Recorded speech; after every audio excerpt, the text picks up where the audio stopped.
I'm so gosh darn excited because we have, in my opinion, a great episode tonight. Very pumped. Very pumped. We have joining us Randy Walsh, author of the book, The Apollo Moon Missions, Hiding a Hoax in Plain Sight. It's a very well-reviewed, very high-selling book over on Amazon. He is an author, obviously, of this book. He's as well as a commercial pilot, certified flight instructor in the general aviation industry. He's also Canadian. We actually were chatting before this. We're from the towns right beside each other. What a small world, huh? And we're going to be bringing him on. Here we go. Randy Walsh, how you doing? Welcome to Low Value Mail. Thank you for coming on. I appreciate it very much. We have an exciting show, and I appreciate you coming on. So, for people who don't know you, this is I've had a lot of requests for you. You've written 3 books titled The Apollo Moon Missions, Hiding a Hoax in Plain Sight. So clearly, and we've had a lot of people request someone come on to discuss this exact topic. So I think you're as qualified as anybody. So first off, tell people a little bit about yourself before we get into things here. Sure. And just a big hello to you, Danny. Thanks for having me on. And just very interesting to find out you're my next door neighbor over I know, Burlington. right? Great little town. Great little town. What are the odds? Yeah. So I guess usually what people will ask me first is how I got involved in the Apollo Moon missions or the Apollo Moon mission hoax. And it's a kind of an interesting story. It happened about maybe 25 years ago. I had just came in from late one night from work and turned on TV, A&E. Just happened to be actually A&E back then was sort of tolerable. Not tolerable now, but it was tolerable then. They had a documentary on there about the Apollo missions, and I wasn't really paying much attention to it. So what happened was just walking around, listening to it, sort of, half listening to it, and then something caught my ear. And then I realized they were talking about Apollo 13. Now, for those of you out there that are not familiar with the Apollo missions, it's 5 decades ago. Apollo 13, according to official narrative, had an accident on the way to the moon. So it basically blew an oxygen tank and it disabled the service module engine part of the command module. So they were in, according to official version, they were in some very serious trouble, so dire straits. They were actually interviewing the 3 astronauts that were on that mission. And I remember one of the astronauts, and I believe now it was Commander Jim Lovell of that mission, they were talking about how they're going to swing around the moon and they were going to use the lunar module's engine to get them back to Earth. Now, they were using the moon as a gravity slingshot to get them back to Earth, gravity assist. Now, something struck me when he said this, and it really got my attention. He said how he was talking to his fellow astronaut, making it very clear that whatever you do, when I fire the engines, whatever you do, keep the Earth within a grid pattern on the window. So I'm listening to this and I'm thinking, hold on a second here. You're 250,000 miles from Earth and you're talking about navigating through visual means. That was really a first red flag for me because. And so you're in aviation. Like, are you? Yeah. You're in, right. Okay. Yeah. So this is kind of your wheelhouse. Yeah. So at that time, I was just embarking on a commercial career. So I already had a pretty good background in navigation. And, one would think that on a mission to the moon and back, that you would have some sophisticated computers. Now, they did have computer on board, and we could talk about that later. But basically, this computer was not up to the task of navigating. And plus, they had to shut the main computer down because they had all moved into the lunar module, which at that time was still attached to the command module. So they were using visual references to navigate 250,000 miles back to Earth. Now, to put this into perspective, if you're like, let's say, 0.01 degree off course, you're in serious trouble. You could be thousands of miles off course by the from time that from a 250,000 mile distance. Exactly. That tiny fraction. Exactly. It could be huge. Exactly. In what? Yeah. In the sense is that they have to, because they would have had to take a specific path to get back. Exactly. So the way it works is they were sort of technically in an elliptical orbit around the Earth, even though they were at the moon. So it's basically an extended orbit from their track from the Earth to the moon. They were basically, according, again, and I emphasize the official narrative because when I talk about this, people say, oh, you believe in the moon missions? No, I'm talking within the framework of the official narrative. And they were basically rewriting the rules and they were using visual cues to navigate. Now, the argument back to me has been that, well, They had to navigate through the stars anyway. That's another issue. And they're sort of half correct in that. But they've been using unmanned missions for years, even back then in the 1960s, that navigated to moon and back with no problem. So I didn't understand at the time, well, why are you using visual cues? Well, again, one would argue, well, because their mainframe computer had broken down, they had to shut that down. See, they had to shut everything down, the command module, to save energy, because they had to rely on the lunar module. Instead of landing on the moon, now it's still attached to the command module. And they had to use that to navigate back and to get them back. So using visual cues by keeping the Earth within a grid pattern on the lunar module window. And when you say like a visual cue, you're saying like, let's aim for East Coast of the United States kind of thing? Basically the whole Earth, keeping the whole Earth within a grid pattern. Gotcha. Now, I need to qualify something here. That was actually depicted in Ron Howard's movie, Apollo 13. And that's not exactly the way the official version has it. They were actually using a thing called the optics. So they were used, because of the way the spacecraft was aligned at that time, when it was heading back to Earth, they had to use the lunar module optics, which is what they would use if they were descending down to the moon. They'd use that for navigation. And it was through the optics, according to the official version, that they were using to keep the Earth within a grid pattern on the optic part, while Jim Lovell was firing the lunar module engine. Now, think about this for a second. You have to be very, very, very precise. I mean, you have to be precise just flying from, let's say, from here to Texas, from Toronto to Texas. Can you imagine, with their limited fuel capacity at that time, they had limited fuel capacity to start out with, but now they have even less because they're using the lunar module, which is not designed to get them back to Earth. They're using the propellant on a lunar module to get them back. If they're off by as much as I mentioned earlier, 0.01 degrees, they're effectively off course by thousands of miles. They have no means of getting back on track, because it would have, by that time, it would have probably exhausted what propellant they had left, and they're effectively marooned in elliptical Earth orbit for eternity. Right. And so are there any parts of it that you do accept? Because there's obviously a lot of theories as to why this would have been faked, right? This whole thing. I guess, what are your thoughts on that? Yeah, I mean, okay, so for me, it was more of a process. I mean, I didn't just say, oh, the missions were fake when I saw that. That was a red flag. But I never thought much of it after that. I remember thinking at the time, that doesn't seem right. They spent equivalent in today's money about $250 billion on this program. And they're using visual cues to get back to Earth in an emergency. Did they not plan properly for this? Did they have the technology? Well, proponents of the missions will tell you, yes, they did. They had the technology. But I would say after my years of research, which culminated in my 2 books, and a third one actually coming out, no, they didn't have the technology. I mean, absolutely not. Now, I want to just mention that it took me several years later before I actually got into the details of these missions, all right? So Apollo 11 was basically the starting point because it was the first mission that supposedly landed on the moon, right? Yeah. But it was Apollo 13 that actually got my attention, and I went from there. And it wasn't until the mid-2000s that I started looking, because there was a lot of information coming out on the internet at that time because it was becoming very popular. It was just becoming more mainstream. And I started looking at some of the videos, and I, of course, looked at all the hoax videos, the conspiracy videos. But I said, no. I got to really dive into this. So it took me several years, but I dove into NASA documents. I started ordering books on the official version. And to my surprise, actually, I found out that most of my information, intriguing information, actually came from official sources. It came from the official narrative. And that's what's really fascinating about this journey, is that the conspiracy books are good, the conspiracy videos are good, but they don't get into the details as much as they should. And I say to people, and you know the old saying, the devil is in the details. And when you actually dive into the official narrative and you read the manuals that are put out, and you read books that are put out by people who support and promote the Apollo missions, that's where you find the smoking gun. Right. And so what were these specific things? Because you're going through official NASA, I imagine, reports, documents at that point. Yeah. So what were the things, once you started going through them, where you started to kind of...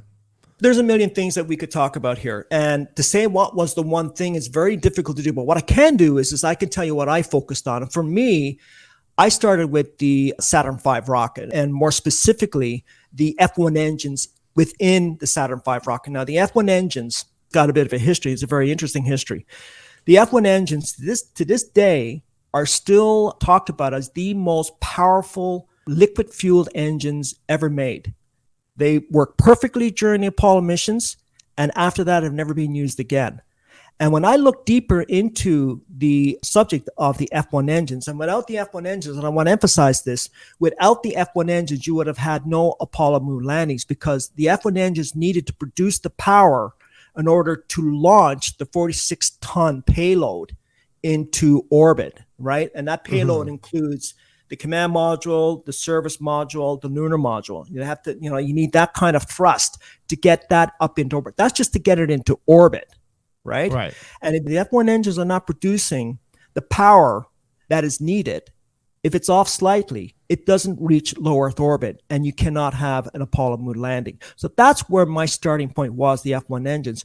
And what I found out is that a lot of the data was fraudulent. Over the years, there's an individual who worked for Rocketdyne. Rocketdyne was the corporation that built the F1 engines, and he worked for Rocketdyne between 1958 and 1963. Now, his name is Bill Casing. And a lot of listeners tonight hearing this will know exactly who I'm talking about. And Bill Casing is being very much maligned in the last several decades, because he was the first one in 1977 to come out and write a book exposing the Apollo moon missions. Now, some of the things in that book he got wrong, but his basic premise was right, and I believe it still holds up to this day. And he was the very first person who cast some doubt on the entire thing? I wouldn't say cast doubt. I think there was a few that did cast doubt, but he was the first one to publish a book on it. Okay. And actually, as I mentioned earlier, he worked for Rocketdyne, and he was directly involved in cataloging the data output for the F1 engines at that time. So Rocketdyne had hired him as a data analyst, and a lot of people call him a paper pusher, but he was actually qualified. I mean, why would Rocketdyne hire him to analyze data on experimental engines that they were working on at the time if he wasn't qualified? Right. So obviously he was qualified. So his job is to catalog the data that they were working on in terms of the F1 engines, because by the time 1960, 1961 rolled along, when you had John F. Kennedy announce the Apollo moon missions, they needed a rocket. They needed a powerful rocket engine in order to make this mission successful. And that's when it switched over from a military purpose to the Apollo program. So the F1 engines were now being designed specifically for the Apollo moon program. And that's where Bill Casing saw that the data he was looking at was altered when it was released to the public. Oh, when it was released to the public. So he kind of was seeing, and how is it being altered? Basically, they were just changing the numbers to just make the math work to essentially that it's working and that it's meeting expectations, that it's meeting its design specifications. I have to put this into perspective. The average rocket engine back then produced about 200,000 pounds of thrust. In the Saturn program, they used the H1 engines, which was produced 200 pounds of thrust in the Saturn 1B. Now, the F1 engine, I think it had 8 engines in the H1 in the Saturn 1B rocket. Now, to put that into perspective, each rocket, as I said, each rocket engine produced about 200,000 pounds of thrust. The F1 engines was designed to produce 1.5 million pounds of thrust. Wow. That's a lot of power. And there was 5 engines designed into the Saturn V. So you had a total combined 7.5 million pounds of thrust. You needed that amount of power, that thrust, to lift that hardware I mentioned earlier, that 46 tons of Apollo spacecraft. It was the output that Bill Casing noticed was being altered to fit the narrative, to promote the idea that the Apollo missions were real. And he resigned in 1963 in disgust. Right. And so what had they been doing leading up to the Apollo missions in terms of like technologically? Like, were they doing anything that was near?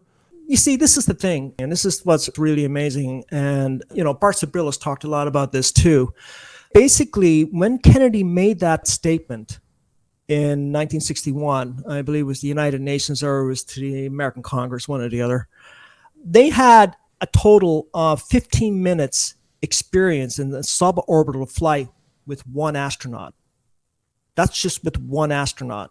Mm-hmm. And that was with the Mercury program. That was you had Mercury program, then you had the Gemini program, and then you had the Apollo program. You had three main manned missions in the 1960s, and they were all leading up to the Apollo program. So in answer to your question is, they just barely got started when they announced this Apollo program. So they had 8 years. They had to invent the technology, then they had to design it, and then they had to manufacture it, and then they had to test it all in 8 years. And we're talking 13 launches that they supposedly launched between 1969 and 1975. The last 2 years, actually, the Apollo program ended in 1972, but they launched, I think, 2 more. They launched the Skylab space station after that, and then it was discontinued. It was never used again. And here's the interesting part about all of this, is that Bill Kaysing noticed earlier how either information regarding the F1 engines was either being fraudulent or was just written wrong. It was just blatant lies. And now a lot of those documents have disappeared, especially when it comes to the F1 engines and the Saturn V rocket itself. A lot of the schematics have been destroyed.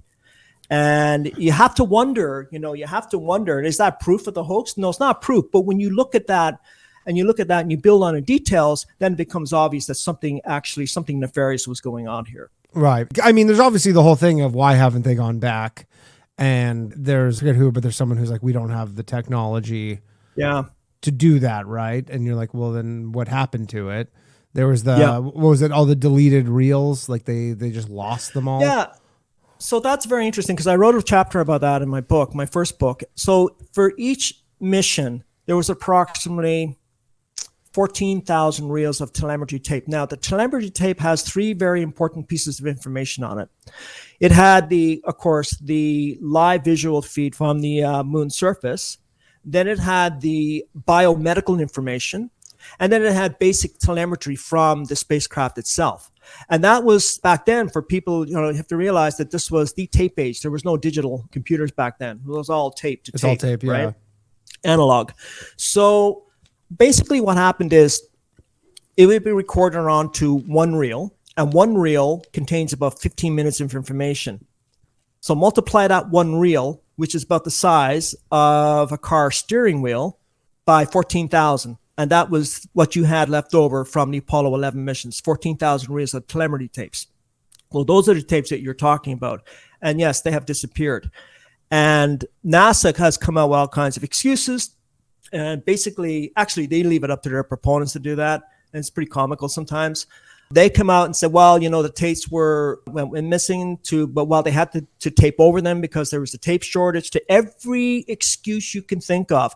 My investigation shows, and I wrote this in my book, that NASA took those tapes out of the archives and NASA destroyed them. Not just the 14,000 reels of telemetry tapes for Apollo 11, all of them.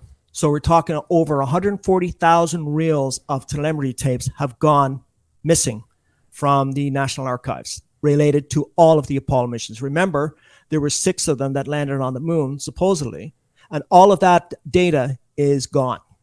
Every single one of it. And they say that it was either overwritten due to just a resource shortage.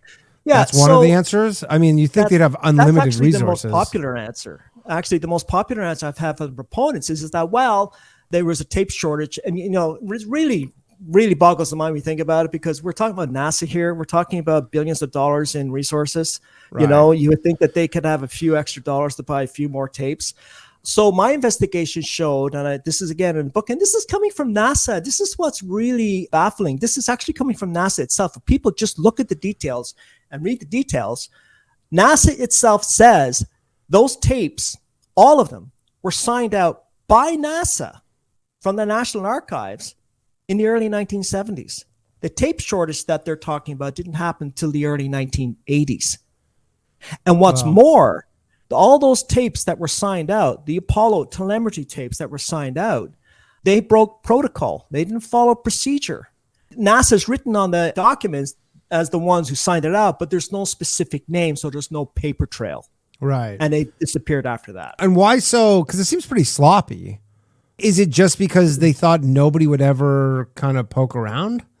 I mean, that's kind of almost on par with the dog ate my homework. Yeah, exactly. And I mean, there are reasons why are open to speculation, but my speculation is the one I really stand by the most is NASA had to get those tapes back. from the archives. They had to destroy them, because what if, and this actually happened, what if some intrepid scientist or documentary movie producer comes along and says, I want the tapes so as I can access the data to make a really good documentary for you to promote the anniversary. Well, can you imagine the shock of listening back to those tapes and finding out that there's nothing on them? Right. Right? Yeah. And that would be your proof. And that actually happened. Ron Howard, again, he decided he wanted to make a 40th anniversary, an anniversary of the Apollo 11 mission, the first mission to land on the moon back in 2009. So he contacted NASA and he said, I'd like to have the telemetry tapes because I'd like to access the live feed, because he wanted to put it on IMAX, right? Yeah. So great idea at the time, until he was informed, well, we don't have the tapes. They don't exist, and we don't know where they are. And our investigation shows that they haven't turned up. So he had to resort to using old VHS video footage for his documentary, and people can look that up. That's all fact. Right. And so do you think that the entire thing was just a Cold War necessity essentially by the United States government in order they needed to show that they had been to the moon? I think that's the impression they wanted to give, but I'm convinced of that now. It seems like they definitely had the motive in terms of the Cold War of wanting to compete with the Russians. Everybody's saying, it was filmed at a soundstage or whatever. They definitely had the incentive to do that. That's clear, I think. Yeah, that's one level. There are many levels to this, and that's kind of like, and I'm basically not putting people down because I thought that myself too, but that's basically a two-dimensional approach to it. I believe now, from all the research that I've done, that the Russians knew damn well that these missions were faked back in 1969. They knew where they were going to fake it before they even launched Apollo 11. And I believe that there is some evidence, actually more than circumstantial evidence, that the Russians not only knew about this, but that the Americans and the Russians were working very closely together on it. The Russians and the Americans were working together to fake the moon landing. Not so much to fake the moon landing. The Russians knew about it. The Russians got in on this and they knew what was going on. I mean, these are not stupid people. They have some very brilliant scientists, and they were further ahead in their manned space program. In every category you look at in the 1960s, from all their manned launches, they were the first to put an astronaut in orbit. A full orbit, a full low Earth orbit. They were the first to put 2 astronauts in orbit. They were the first to put a woman in orbit. They were the first to put 3 astronauts in orbit. And they were the first to actually have 2 spaceships in orbit and rendezvous and dock. They were first in everything they did. They were number 1. Right. So then but why? Somehow the Americans came back, just shot ahead from a suborbital flight in 1961 and landed a man on the moon in 1969. And when you think about the technological leap that takes, the technological leap that would involve, anybody who sits back, just look at how technology works. Technology doesn't work like that. It's a progression. It's layered on top of each other, just like we see with aviation. We see with ships in aviation, right? You just don't fly across the ocean in a jet. You've got to get there first. So you got there with the one single engine airplane, single engine prop, and then we build from that.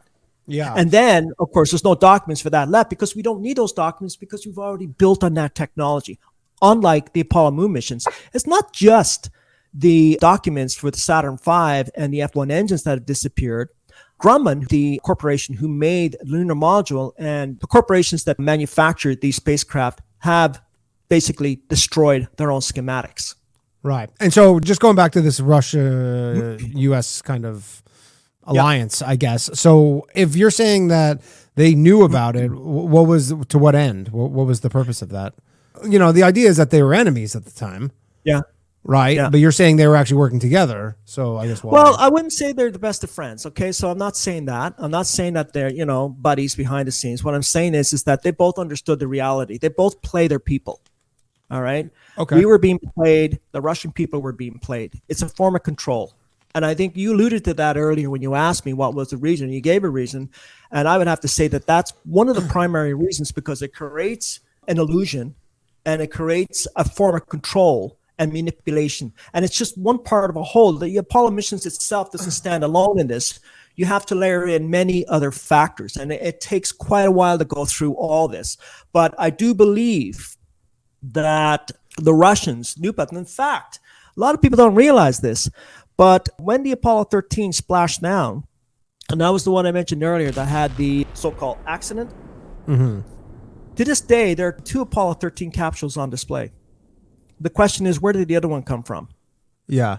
So what happened is, and this is all fact, this is again not speculation, there are actual media reports of the Soviet Union at that time handing over what they call a boilerplate command module to the Americans on a Coast Guard. There's actual footage of this. The U.S. say Stripes, that military magazine, was posting articles about this. The Russians had picked up a command module in the North Atlantic Ocean and brought it back to one of their military bases in the Soviet Union called Mansk. I think it was the city of Mansk. And they went through a big ceremony of handing that back. So the question is, where did that command module come from?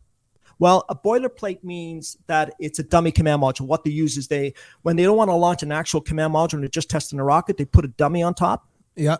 Right? So how is it that there's no record of a missing boilerplate command module? There's no record of that. The only record we have is the Apollo 13 splashdown. But yet the Russians, on the very next day after the Apollo 13 launch, picked up a command module boilerplate that's used for training. How did it get in close proximity to their territorial waters? That's the question. And what do you think? It was just placed there? Or did the Apollo 13 launch fail? And was that... And that's another option. They were doing this for elements of control, I guess. I'm curious, kind of, if you can maybe elaborate, expand on that a little bit. Just I'm interested what your thoughts are about that. First of all, it's very difficult to prove what I'm saying. But second of all, you have to look, when you look at all the details, you sort of get into that situation. Well, why would they be doing this? What is the whole point? Is this more a psychological operation? Is this a psyops on both our peoples here in North America, the Soviet Union at the time, and the rest of the world? And it's very interesting to note that President Kennedy, months before he was assassinated, had ordered the director of NASA at that time, James Webb, to meet with his Russian counterpart in their space program and work out a possible agreement. Remember, it was Kennedy that launched this in 1961, and there's now evidence coming out that Kennedy was actually going to cancel the Apollo moon program in favor of detente and working more closely with the Soviets, which they were working with anyway, but they were going to come out in public. And I think that would have been a major blow to the agenda in terms of control, because the only way to control people is to give them an enemy. And, the Americans are really good at that. And so are the Soviets too. I'm not knocking America. I like America. But I'm just saying that, give them an enemy, give them somebody to hate. It's a form of control. Hey, we went to the moon. We landed there. It's all about hubris, right? Right. We landed there. We're great. We're number one and we're proud. And it just is a domino effect from that point on. Right. Okay, we got a call. One moment, please. All right, go ahead. You're on with Randy. Hey, what's going on, Randy? First off, I have a background in geology. I did want to bring up the Soviet stuff. First thing with the Soviets, you're familiar with the lost cosmonaut conspiracy theory? And I don't think it's really much of a conspiracy theory, but the whole thing that Yuri Gagarin was not the first human in space, but he was the first human to return from space. The Soviet Union, they sent up maybe 1 to 3 confirmed cosmonauts who didn't make it back to Earth, but they, refuted the news. Are you familiar with this conspiracy theory by chance? Vaguely, yes. I didn't really pay much attention to it, but there's been a lot of, on both sides, a lot of misinformation and disinformation. So you got to be careful. You got to pick and choose what you want to go with. But go ahead. So with the Soviet Union, first off, it's it has been well known, especially with that fake that happened in Chernobyl. Soviet Union covers up all failures. They're no, we can only play the best of our abilities.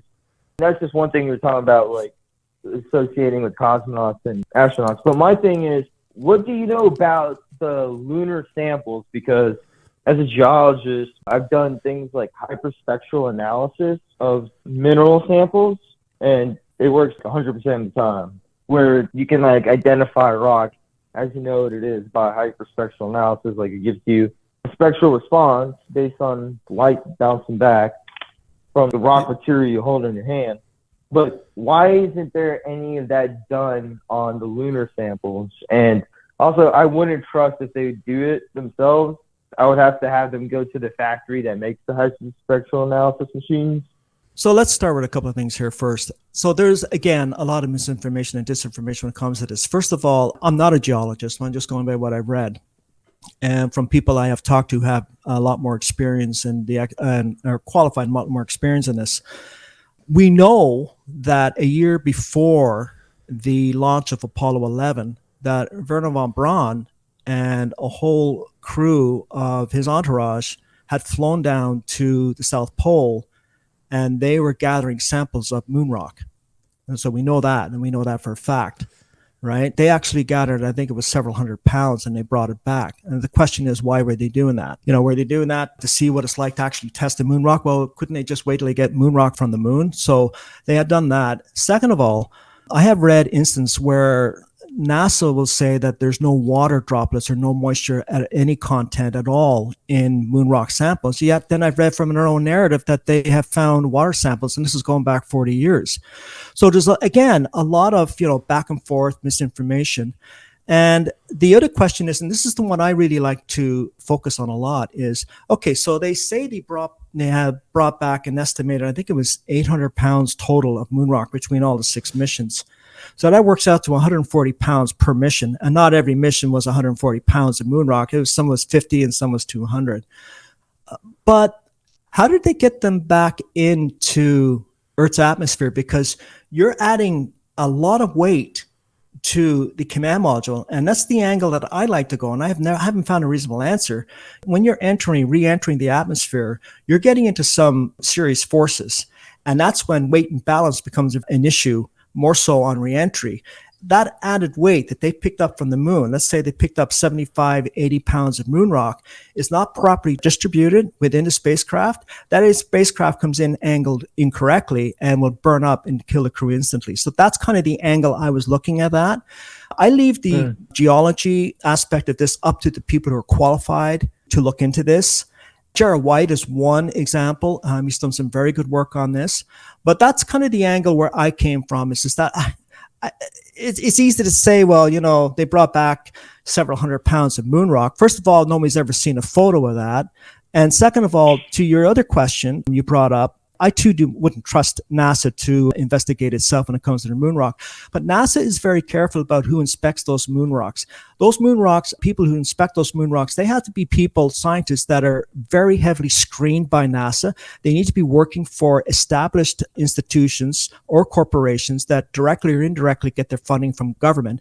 You're not going to get a scientist or a geologist who is outside of that frame, who is independent. You're not going to get any of them asked to test the samples that they have in NASA locked up right now.